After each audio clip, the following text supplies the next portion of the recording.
The podcast you're about to listen to may contain objectionable language, adult and/or immature content, mentions of Jesus Christ, and unironic readings of holy Christian scriptures. If any of this is likely to offend you in a manner that you find less than enjoyable, maybe don't listen.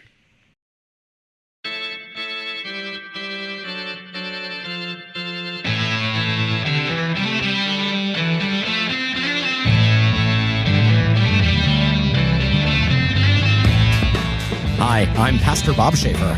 And I'm Pastor Eric Damon. Thanks for joining us.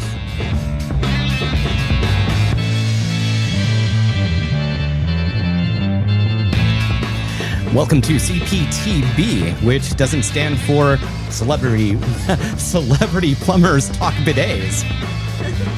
Oh, that one we're doing, though. Once you can pronounce it, like, straight through, we're doing Celebrity Plumbers Talk Bidets. Absolutely. It is one of my bucket list life ambitions to have a bidet. Okay. Well, since that's not what we're doing, what are we doing? Cassie was raising her hand. I have one you can use. Oh. Yes, please. You might have to take this out. All right. Have you tried cerebral palsy, tuberculosis? Aha, there we go. No? Okay, everyone. We have not tried cerebral palsy. He's writing it down. I thought you had a bidet and you were offering to come That is- use the bidet. I am 100% with you. I was like, well, you're so fancy continental then, but that's really weird. Also, Cassie's I have like, a bidet. bidet, mate. Do you want to come over and just use the bidet? I just wanted to do... I'm sorry. They're never going to have me back. And I was taking it at you have a bidet that you were offering for Bob to I was use. like, that's really generous, but a little uncomfortable.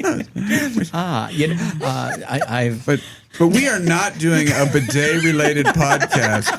What are we doing, Bob? We're doing comedians with pastors talking Bible, and that is the very thing that it sounds like every single week. We've got a couple of comedians fresh from the Pittsburgh scene here with us today to talk about a reading from the Bible. And we've already heard from one of the comics, really both of you we've heard, but how do we pick our Bible reading? Do we just throw a dart at the Bible and see how far it will stick through? Do you have any idea how sacrilegious that would be? Like, not really at all. It's just a book.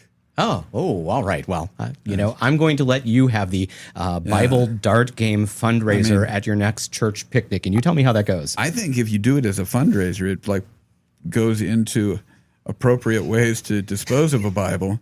You let everybody raise money for the new Bibles by throwing darts at the old Bibles. All right. Like I said, you let me know how that goes. How do we pick the passage we're going to talk about? Due to a distinct lack of dart affordability due to tariffs, we tend to refer to the Revised Common Lectionary, which is a cycle of readings for every single Sunday in the church year. It's what you're going to be preaching from. Me, not so much this week because I'm on vacation. I don't care. I'm just going to read this thing and let you guys talk, and I'm going to throw as many bombs into the mix as I can. But it is a way for us to be in conversation with churches and pastors all around the world who will be looking at the same reading. And so, in other words, the two comics we've already heard from have been brought on without any Bible training or real background to do our job for us. Pity them. And it's still something we're calling a good idea. Well, yeah, that's because it works out really well for us. It is a good idea. No word on what the comics have gotten out of it. It is a good idea. Well, welcome, bidet offering Cassie. Thanks for being. I do not have a bidet. Oh, you did. I just wanted to. You did have the weekly gag though for us that knowing Bob will end up used at some point on this show. Great. Or maybe I was just doing the Jon Stewart pretend to write the thing down and Just give me your email and I'll send you more as I think of them. That's right. We are cptbpod@gmail right there. Got it. Excellent. We'll look for that. That's Cassi Bruno, and we have back with us also Harriet Riley. Hello. Thanks for coming back. Well, I was thinking, what do we get out of it? It's like all comedians, like, oh, it's free, but you're doing it for exposure. Don't put us in the I would never make that offer. That's the worst thing you can say to someone. You'll get exposure to lurgy. Pink eye. Oh, good. No, I did not offer that as That's because we don't have that. we don't have exposure. Comedians are always down to, increase our demographic, target audience, especially to, churchgoers. All right, so all 30 of you out there who are listening, you got to make sure that you pay attention to these two because that's why they're here. Hit like and subscribe and validate us, please. Well played. Yes, I forget to say that. So last time you were both on, I got into a little of your church backgrounds. Both of you described it as loose. I don't know what to unpack. We've got a loose Catholic and a loose Church of England. Would you like to rephrase that?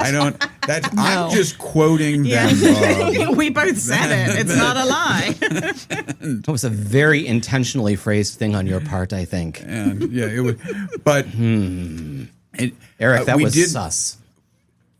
Did you say sus? I did say sus. Don't say sus. It was sus. All right, but don't say it that way. Cringe. Yeah, our guests are so skibbity that you just gotta reach out to the youths. My teenage child has problems with the skibbity speaking youth. That's. So you've got strong youth pastor vibes going on right now. I don't think even the youth speak like that anymore. I told you I have no interest in this episode going well at all because I don't have to preach on this. So I am just here to be a chaos gremlin. But yeah. So we've got our loose Catholic and loose Church of England. But really, unlike a lot of guests that we have on, I'm not familiar with either of your backgrounds in performing comedy either. Harriet, you came on to one show that I put together, and Cassie, you kind of showed up at Corner Cafe and intimidated me. That's my knowledge of you're an intimidating person. I am. Yeah, I was a little intimidated by you the first time I met you. I was like, I'm not cool enough to be friends with Cassie. Cassie's gonna hate me. You have that brand of sarcasm that makes like people like myself feel like she's gonna think terribly of me. So I'm just gonna sit in the corner. Yeah. That's good to know. Yeah. I didn't know you can weaponize that. I could. Yeah. I'll think about it. But I mean, now I know you're really lovely and not intimidating at all. And I feel like I might have broken your heart a little bit saying that. Don't tell him that. No. Don't tell me that. She doesn't have a heart. You can't break her. Vicious. But the question I want to know is, I don't know how long either of you have been doing comedy, how you started, Well, I just want to go back and say that thank you for the compliment. I think I'm deeply insecure, so I just assume that I'm making everyone uncomfortable anyway. But at least if it's intimidating, then that kind of makes me seem a little cool. It was an intimidating in a you're like cooler than me way. Way cooler than me. You're mean. I'll take it. I just think, I think that you guys are both like really great and cool, and I don't think that I did not mean to make my guest feel this awkward. No. I've been mean, Bob. No, I just think that it's just So far, you've called them loose and intimidating. I'm a terrible person. I just want to say that I don't think I am qualified to be sitting next to you. Or probably I'm definitely not qualified for this podcast. It's fascinating that you think that we are. Well, you're literally pastors. And that's one half of the equation, I think, is what she's saying. Just saying. I got held back at CCD. So anyway, comedy. I started doing comedy in Pittsburgh when I was like, it was on my 21st birthday. I did an open mic at the Beer Hive in the strip where district. Is the beer? It's not there anymore, but it was there 10 years ago when I started doing comedy. So did you intentionally choose your 21st birthday for your debut? No, I was in an improv class, and I went out with some people from the improv class, and I was friends with Amanda Averill, and she signed me up for the mic. Like, she was already doing stand-up. She was like, you should do it. And I was like, okay. And I think I told like a story about accidentally like choking my friend's baby or something, and people laughed at it. And that baby has been intimidated ever since. I want to take back all you said. You're not going to live that down. No, it was. So you had your debut there, and you said it was funny? People laughed. Yeah, people liked it, and then I continued to do comedy on and off for the next 10 years. Nice. Just like my relationship with religion, it's on and off. Uh-huh. It's complicated. Yes. And I'm waiting to see what you will say next, Eric. Looking expectantly at I'm me. looking at you saying, I was always that annoying person that wanted to be funny and was always looking for an audience. Especially, I'm an only child of older parents, so I was always like on. And it's interesting. I looked at Facebook memories yesterday, and 9 years ago yesterday, it was my last day of work in the UK. And I was about to move to Pittsburgh with the guy I was married to at the time. And I was freaking out. And I made a bet with my therapist which I'm pretty sure is against a lot of therapists' ethics codes, but that I was going to do improv, and improv will get you.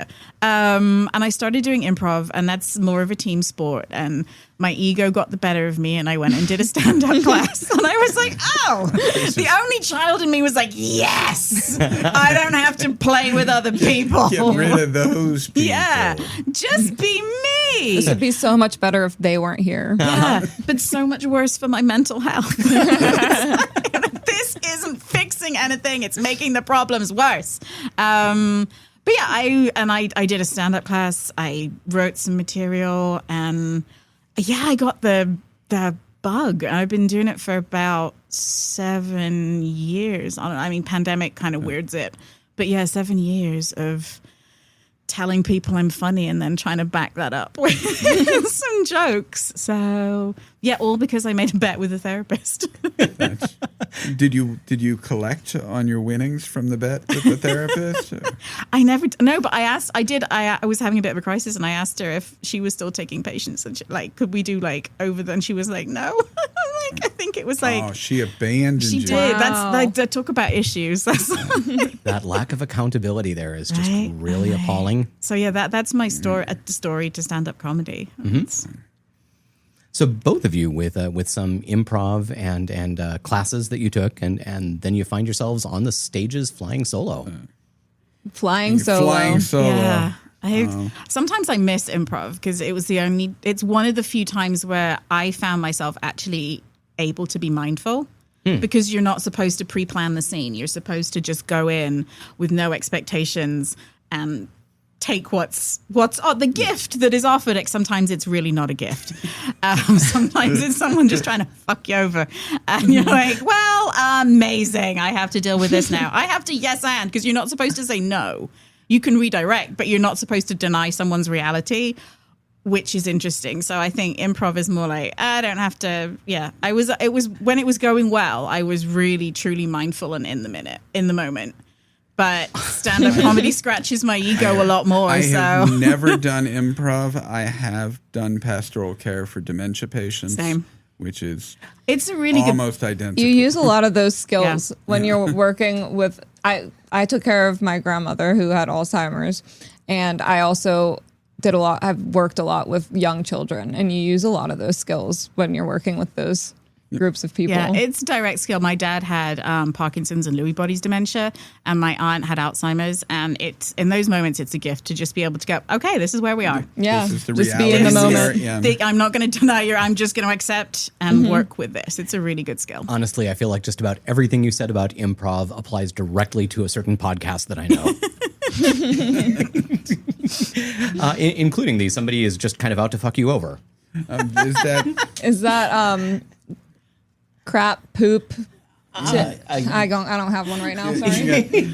You got the C and the P. I've got one, but I'm not going to say it. Come on. No. You can't have Cassie putting herself out there courageously like crap, that. poop, titties, and balls. Okay. Thank you, improv. There we go. Yes, We did and. it. Can we start an improv team, you guys? I think that's kind of like starting a cult. You're not supposed to say, "Can we start one?" You just Okay. get everybody to show up. It is a cult. It is a cult. Yeah. Should we start a cult? Offer pizza. Can we? Cult would be more lucrative, I Yeah. think. Yeah. Yeah, I'll join your cult. Yes. But so we are only one half a comedy podcast. The other half is Bible related and Bible adjacent. So each episode we do describe how you and I approach the scriptures. Yeah, we are both of us, surprisingly enough, pastors in the Evangelical Lutheran Church in America. And our church confesses, as do we, that the Bible is the inspired word of God and the authoritative source and norm of our proclamation and our teaching. So that is just a way of saying that we respect the Bible. We believe it's true, but not necessarily literal in every case. And it points us to Jesus, not the other way around. So Jesus is the main show. And we don't bring either of you on in attempts to convince you of that or hold you to our understanding of Scripture as Except divinely for that inspired. statement of faith that we made you sign just before we Other began. than that, I mean, outside of that is what I was meaning. Our attorneys will be in touch. And the forced baptism we did when you can. Outside of that, we don't. Forced hold baptisms are the most fun. They're the most effective, I hear. I had a great time. I enjoyed It's my been attempt hot. to drowning. But outside all of that, we don't expect you to convert or hold to our understandings of Scripture in either way. Bring our guests on because you made me laugh at some point.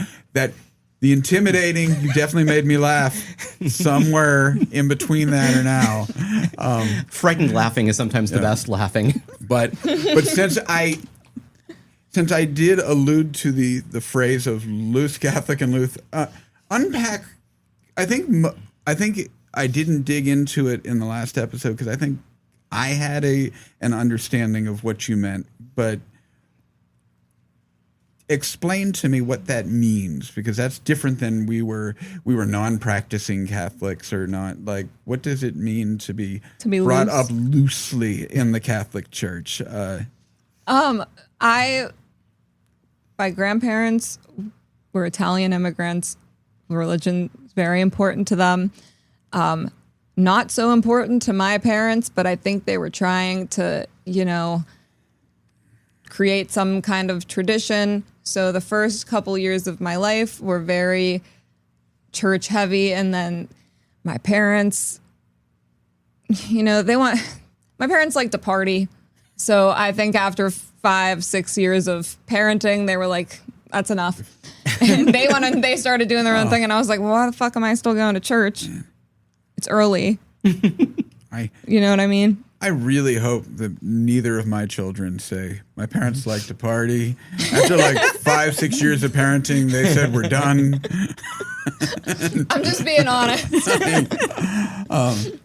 But so what I hear outside of that, though, is that it was the real religious church impetus in the family was from the grandparents. And Yeah, like my nana, she sang in the choir at church, and she would go. I mean, up until she passed away, I would take her to church for like holidays and stuff. Whereas my parents, like, whatever they wanted to go, it's usually for like a funeral or I don't know, AA or something. Yeah. It's usually in a church. Yeah, there's a lot of good churching that goes on in those AA meetings. Yeah. True. I think for me, it was the default. Like my dad was caught by the end of national service, and then when you signed up, they said, what religion? And he was like, and they just went, oh, Church of England. Like if you weren't aligned to anything, that's just kind of where you got lumped.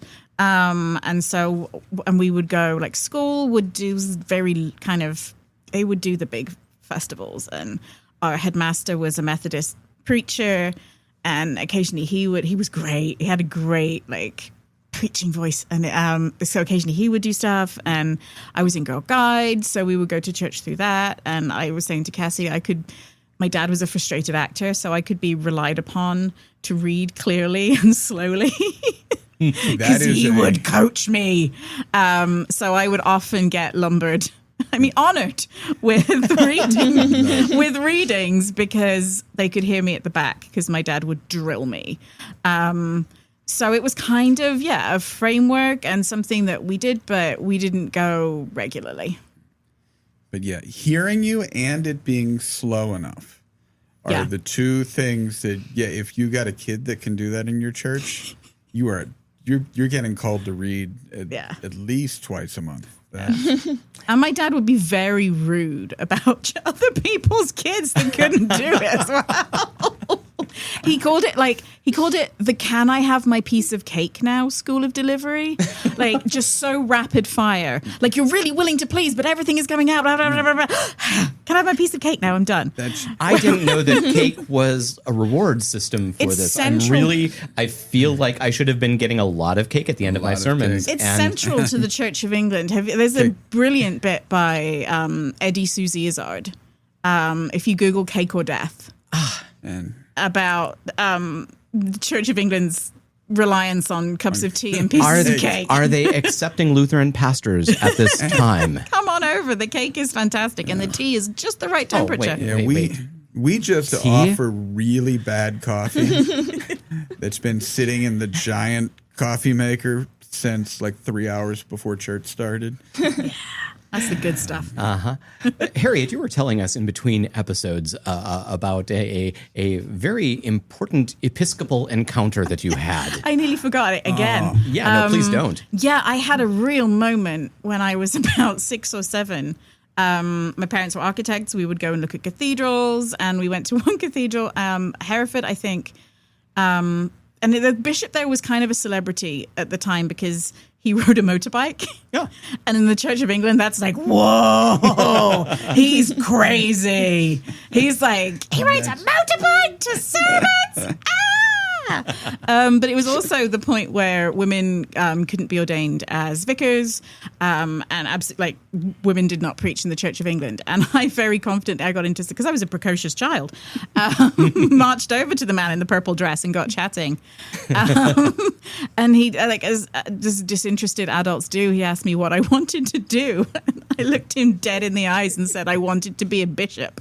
Like you. He very, very speedily exited the conversation. Which you can go a lot faster on the motorbike. I was like, I'm going to be a bishop. And I don't know how earnest it was, but I'm living my moment. And I was very influenced. Like, I love The Vicar of Dibley and Dawn French. And I watched so much of that. So this is me getting to live my dream a tiny little bit. So thank you. Thank you. You made it. Yay, it's the big time. We could fold you a little paper hat if you'd like. I can pause the episode right now and do it. I can work on that as we talk. Amazing. Yes, you're welcome. And our reading this week does not have women being anointed bishop in it. But it does. But it does have Jesus pushing back at other traditions that he felt were upheld in ways that were not necessarily appropriate. That's my. If you can smell my trying to transition to. Are you saying it kind of stank? Yeah, sure, that's what I was saying. All right. I think Eric is saying he'd like me to read the Bible to you right now. And we are looking at Sunday, August 24th. I'm in Minnesota as you are listening to this, but I'm sitting here recording. Oh, it's a great mystery. This is the 11th Sunday after Pentecost, and our gospel reading is from the Gospel of Luke, chapter 13. Now, Jesus was teaching in one of the synagogues on the Sabbath. And just then there appeared a woman with a spirit that had crippled her for 18 years. She was bent over and was quite unable to stand up straight. When Jesus saw her, he called her over and said, "Woman, you are set free from your ailment." When he laid his hands on her, immediately she stood up straight and began praising God. But the leader of the synagogue, indignant because Jesus had cured on the Sabbath, kept saying to the crowd, "There are 6 days on which work ought to be done. Come on those days and be cured, but not on the Sabbath day." But the Lord answered him and said, "You hypocrites! Does not each of you on the Sabbath untie his ox or his donkey from the manger and lead it away to give it water?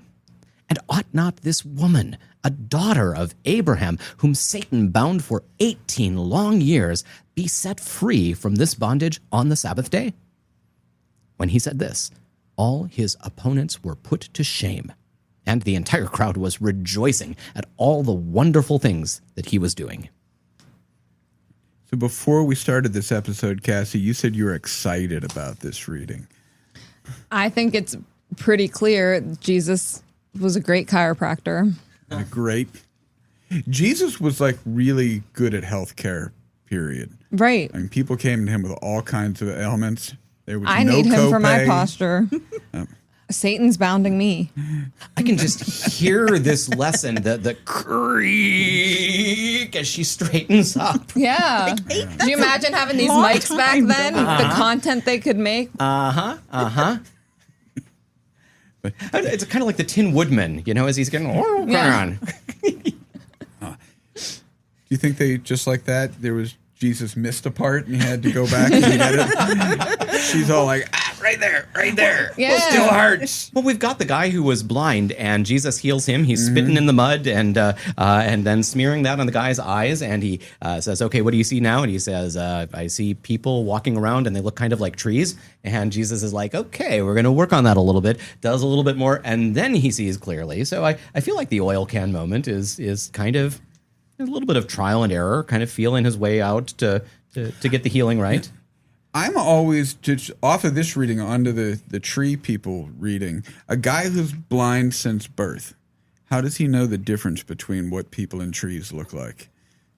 He was lying. I think there's a little... yeah. The fact that he's been blind since birth, and Jesus, what do you see? He goes, "I see people, but they look like trees." How do you know what either one looks like? What if he was just punking Jesus, and then Jesus goes and keeps working and ultimately messes this guy's LASIK prescription up, and now he's stuck with it for the rest of his life? Or he could just see fine, and Jesus just had to give him a placebo and be like, "That's what people look like." Or maybe he was on shrooms and people and trees look the same. It's possible. All of these are possibilities.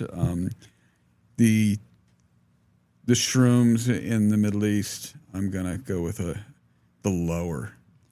Could we go with ergot poisoning? Oh, wow. Hey, there's a callback. As a Salem witch trial reference as well. Like maybe it's, fungus on the oats. But are you aware that Eric dropped ergot poisoning on... Of course I am, because I listen to every episode of the podcast. That is eerie. Only true nerds drop an ergot poisoning reference. Oh, wow. You have to... CBTB heads over here. That's right. Wow. So maybe as we think about merch for the third season, ergot poisoning somehow. Eric, I'm going to let you work on that. Bumper sticker. We'll just sell vials of it. Makes the pod go down easier. Put me down for 20. Yep. All right, so Mr. Vacation Guy. Yeah. What if you weren't on vacation? What would you say about it? Man, are you going to make me actually work? So I mean, there is the graciousness to this woman here, right? And that Jesus is not reluctant to interact with her. He's not reluctant to touch her, to care for her. That there are taboos that may be at play here that Jesus just is disinterested in. It's not just the Sabbath regulation. I was going to say taboo, but it's more than a taboo. It is the law. And he's unconcerned with that, but he's also unconcerned with, is this proper? Is anything about this proper? What's improper is that she has suffered all these years, and we can do something about that. Why should we wait? The idea of a Jesus who just, he has zero F's to give about waiting to do the good thing. I think it's funny that these people are so used to Jesus doing miracles that they're just like, come on, you're going to work today. And not just like amazed that he just magically healed someone. Yeah. I've never thought about that. That is a valid. Like they're like, this is annoying at this point. I mean, it's the Every Sabbath. day with the for miracles. them, yeah, Every day, for what a them show to off. refer to it as his work on the Sabbath, they definitely have seen him do this enough to consider it, labor. It's work, Right. right? Would they have opposed to him like turning water to wine at this point? I don't know. I have no idea Yeah, if that constitutes work. Yeah, I don't know apparently Jesus felt that it was ridiculous of them to call it all out anyway, but I kind of feel like part of what's going on here, though, is that, Jesus is working, right? He's not just not working. He's not just learning. He's not just relaxing, resting, studying, worshiping. He's at work here. And I think that as much as we have in Scripture a God who rests on the seventh day and establishes that, I think it's wrong for us to imagine that God is not at work 7 days a week. That God takes a rest where God is just completely absent and inactive. I feel like Jesus is showing us that God is for us all the time, and that there isn't a rest that God takes from doing good. I want to be a big old contrarian. Please And be do. like, Please do. It's very British. Because it is. That's why you're here. Is there not an element of can we not have one day where we rest? Because it's hard work. And sometimes like rest is necessary. Rest is restorative. Rest is essential. And a little bit's like, just give us a day.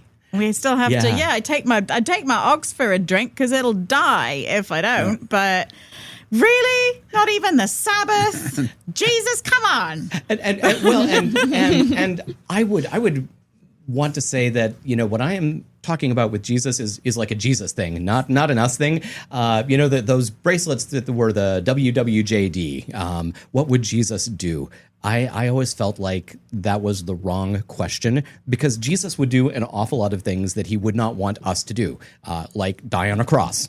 That's one of the things that Jesus would do. Take a nap in a boat. Take a nap in a boat. There are lots of those things. The question there is, what would Jesus have us do? And that's a different thing. Jesus might work on the Sabbath and work himself until he's exhausted. He also, though, would go off into the wilderness and say, I need a nap. Take naps. I mean, the issue here isn't the I'm going to keep working. It's that they placed the regulation over the care of people.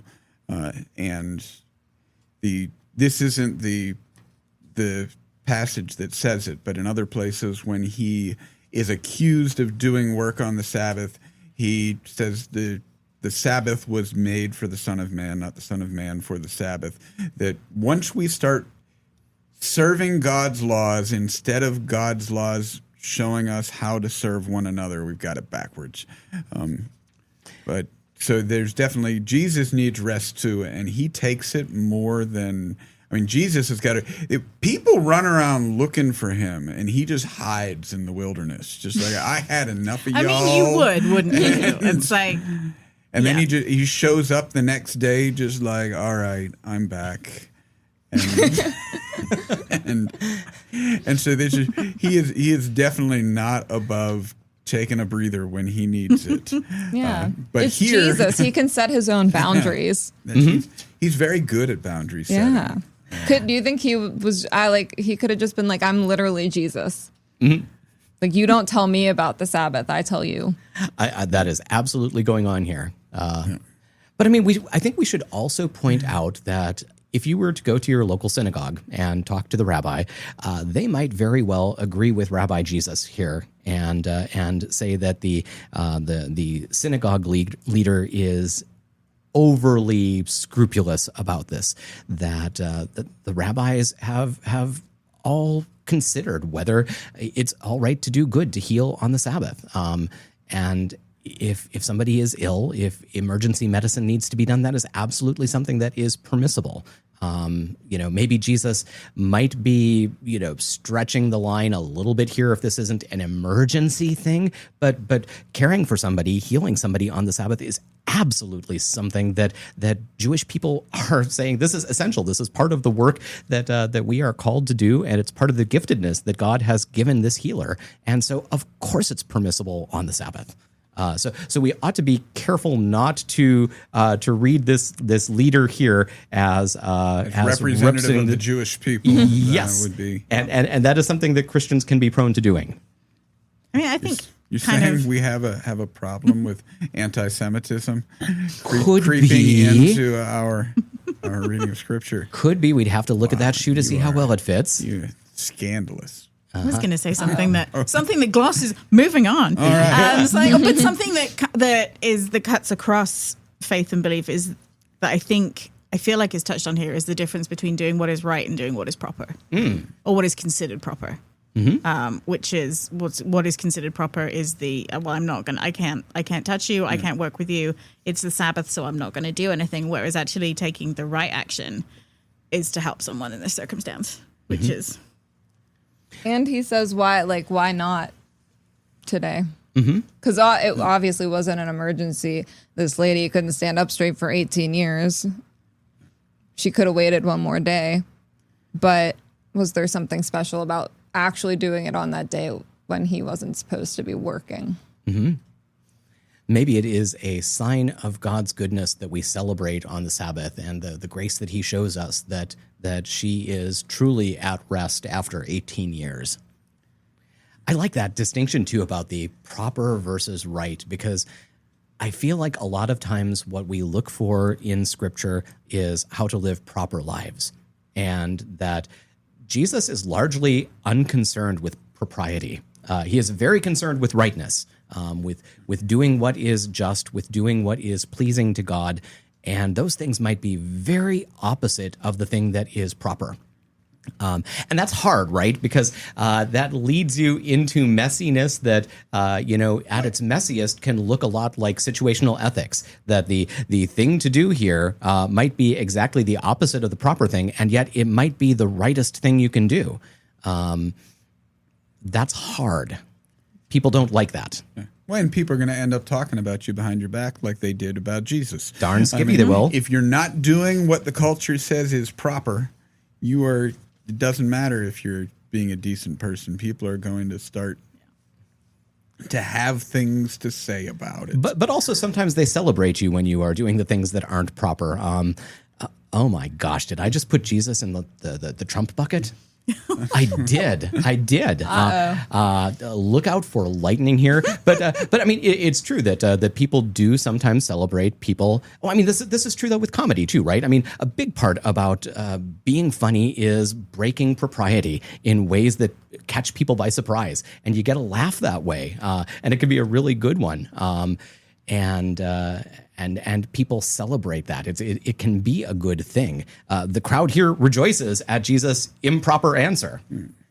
They celebrate him and for all the good that he is doing here at the end of the story, the wonderful things that he's doing. Yeah, what do you guys make of that? Because I get caught up there that his opponents were put to shame, but the entire crowd rejoiced. It feels like a bit of a quick turnaround to me. But I'm not like a roast. Sure. I mean, were his opponents not part of the crowd? Yeah. Like suddenly everyone's like, yeah. I like to imagine Jesus getting a slow clap here. Like, all right. Okay. Cool. Go, Jesus. Wonder Boy has done it again. I got one slow clap in my life, and it was the most glorious thing. It was a real, actual teen movie slow clap kind of a thing. So now I have to tell the story. Yeah. This was at a youth gathering that was held in Wisconsin Dells, and they announced at breakfast that evening's celebration was going to be silly dress night. And so, dress in whatever ridiculous way you want. Here are the only rules. The first rule is that you cannot use anything from your hotel room as part of your dress up. for obvious reasons, we'd like to come back here to this nice resort again next year. Second rule was no undergarments on the outside. Third rule was no dressing as a person of the opposite gender unless you are the senior pastor of your church. Is anyone here the senior pastor of your church? I was the only pastor of my church, but my picture was on the wall labeled as senior pastor. So I kind of raise my hand and they're like, okay, yep, you got to do that. I mean, they came over and talked to me at the table afterwards. I like, dude, you've got to. So I went out to Goodwill and, I take these things seriously. I was not going to goof on this and go all camp. If I'm going to dress in drag, darn it, I am doing it full. I'm a classy guy, right? I got to find something. So one You of the went things back and watched every season of RuPaul. Like, I am going to honor this Studied tradition. with notes. it was kind of I think more this Mrs. was more Tu Doubtfire. Wong Fu. Yeah. One of the things I learned about myself is that I can't wear dresses because I'm a different size up top than I am down bottom. So, I was looking for blouses and skirts. Found a cute little small pattern floral blouse that was really very flattering, I thought. And a nice, classy black skirt. Some sort of wedge heels that they didn't hurt my feet too bad. I don't have proper women's size feet, so I was squeezing those into there, and then once the Goodwill people kind of got over their shock at my browsing habits, they offered me complimentary clip-on pearls and to go with the necklace that I'd selected. Oh, and I had a cute little handbag too. It was a really great outfit. Classy guy. Yep. So showing up then that evening, you see where this is going. In the elevator, actually, there was the other reaction I got beyond the slow clap was the guy in the elevator said, "Hey, baby." Oh. Yeah, yep. But Do you have pictures of this? yes, You're gonna have to link them somewhere. Yes, they will be on the YouTube version of this. You can take a look at me and my outfit. But yes, as I walked in there, the directors of the event saw me and they clapped and the whole room applauded in a true slow clap, and I have never forgotten that. It's incredible. It was. Thank you. I just want to congratulate you on your choice of a wedge heel.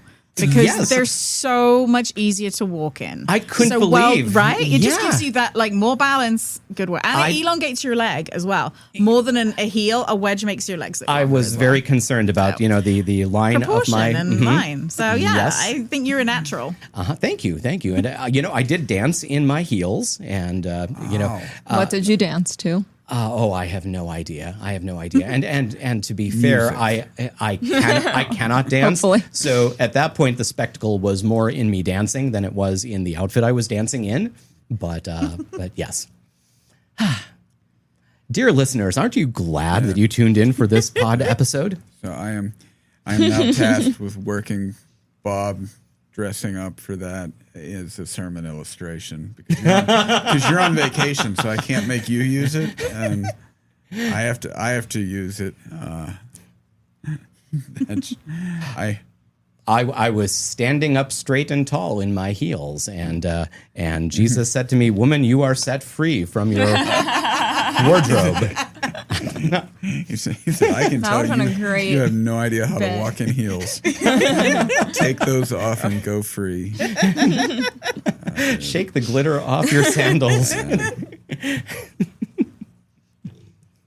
I Could have done a whole Willy Wonka thing where you pretend you can't walk and then you do a cartwheel or whatever. No one wants me to do a cartwheel, least of all me. In a skirt.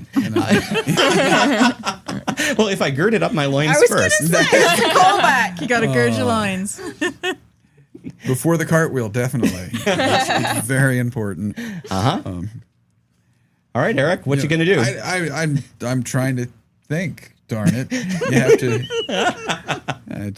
There's no time for thinking on a podcast. That's the problem. It's like improv. You've just got a yes and. Yeah. And unfortunately, the thing that I just gave you to yes and is really, really No, everything is a gift. Everything is Everything a gift. is a gift. It's on the pressure Yes. is on you because you're And- not interpreting it yes. as a gift because Yes. you're a bad Yes. improviser. And sometimes the gift you're given can get people to lash out at you regardless of what you say. So Look, I'm the one who Yes, was talking about and you cross-dressing stay on quiet. a Bible podcast, so Well, I, no, think- my I think problem- you are in the Suddenly clear. got combative. my problem is if I make fun of the dressing too much, I've offended a large population. I mean, there is a very thin Yeah.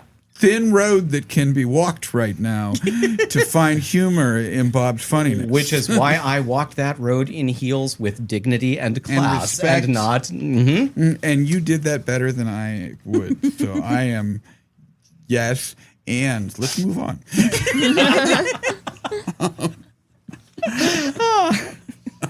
So the part of Jesus Christ Superstar that this reminds me of is when he's healing the lepers. And it's like so overwhelming because they're all like, see my eyes, I can, you know, that part. Yeah, Am I allowed yeah, to yeah, sing yeah. on this? Yes, please, It used to please. scare me so much when I was a kid. Yeah. See my skin, I'm a mass of blood. Yeah, You yeah, know? yep. And he's like, Sing stop, it. there's too many. And then they like overcrowd him. So, you know, boundaries. Yeah. And there is a humanity of Jesus that's present in that scene. The idea that he could be overwhelmed because even though he is God incarnate, he is fully human. And of course, that is the focus of Jesus Christ Superstar, is the humanity of Christ. The idea that he needs his Sabbath in that moment. Yeah. And I mean, really, there's even outside of Jesus Christ Superstar, there's all kinds of examples of Jesus setting the boundaries and taking them when needed. He would have had here what's highlighted by his being called out for violating the Sabbath is he had a proper reason to say, I can't do this. And that's not the time. His boundaries are not established by, but that's my day off, or, but I don't do. His boundaries are established by really when he does need it. And he will go to the point of death when someone else needs it.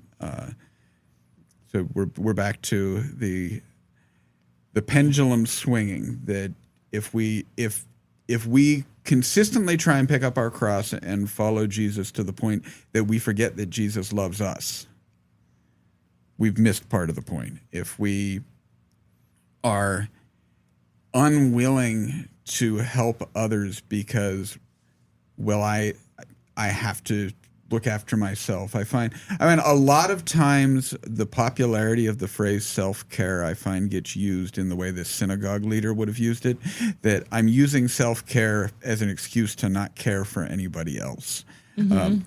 But self-care became popular because we all know people who do really just grind themselves until there's nothing left. And those people need to hear that part too. And so in this passage, is the good news that it seems like we're not getting his boundaries. This passage that we're tasked to reach, we can remind the folks in the pews that Jesus does establish boundaries at other places. But this one is really, he has all the reasons in the world to say, but we can't work today. And yet this woman comes forward and he does the thing. Yeah, and the context for this happening, I think, is really easy to overlook because it's just that first verse there that we almost just kind of gloss over as we're getting into it. It's the establishing shot. But listen to what it actually is. Now, Jesus was teaching in one of the synagogues on the Sabbath. He's there. He's teaching. He's not just even attending, but he is actively in the process of teaching them. Which somehow is not regarded as work by the synagogue leader. I was about to say, hang on, is that not, particularly for Jesus or a synagogue leader, that's work, isn't it? Yeah. Yeah, You guys. Yeah, well, so we only work the one day a week. There is that problem, but there is Sunday doesn't count as our Sabbath.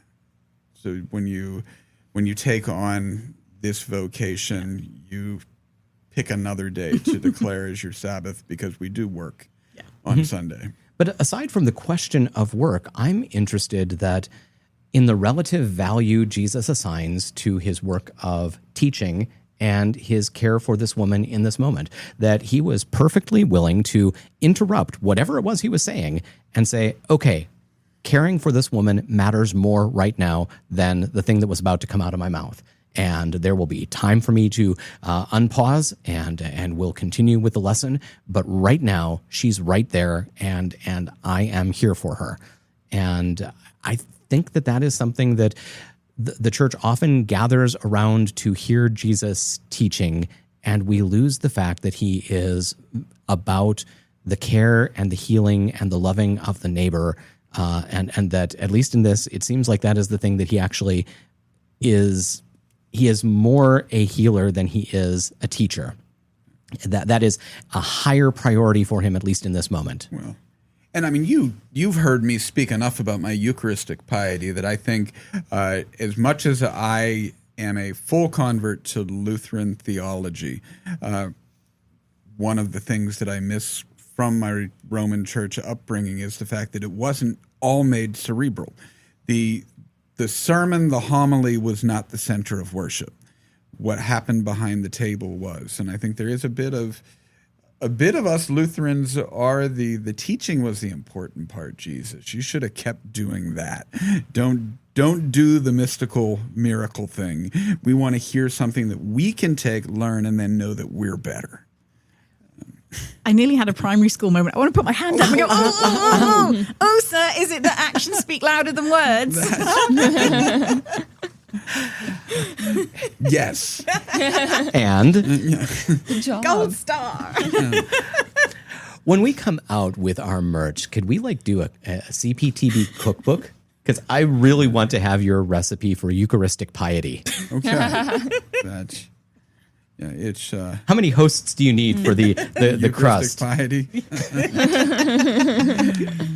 You don't use the wafers when you're making piety.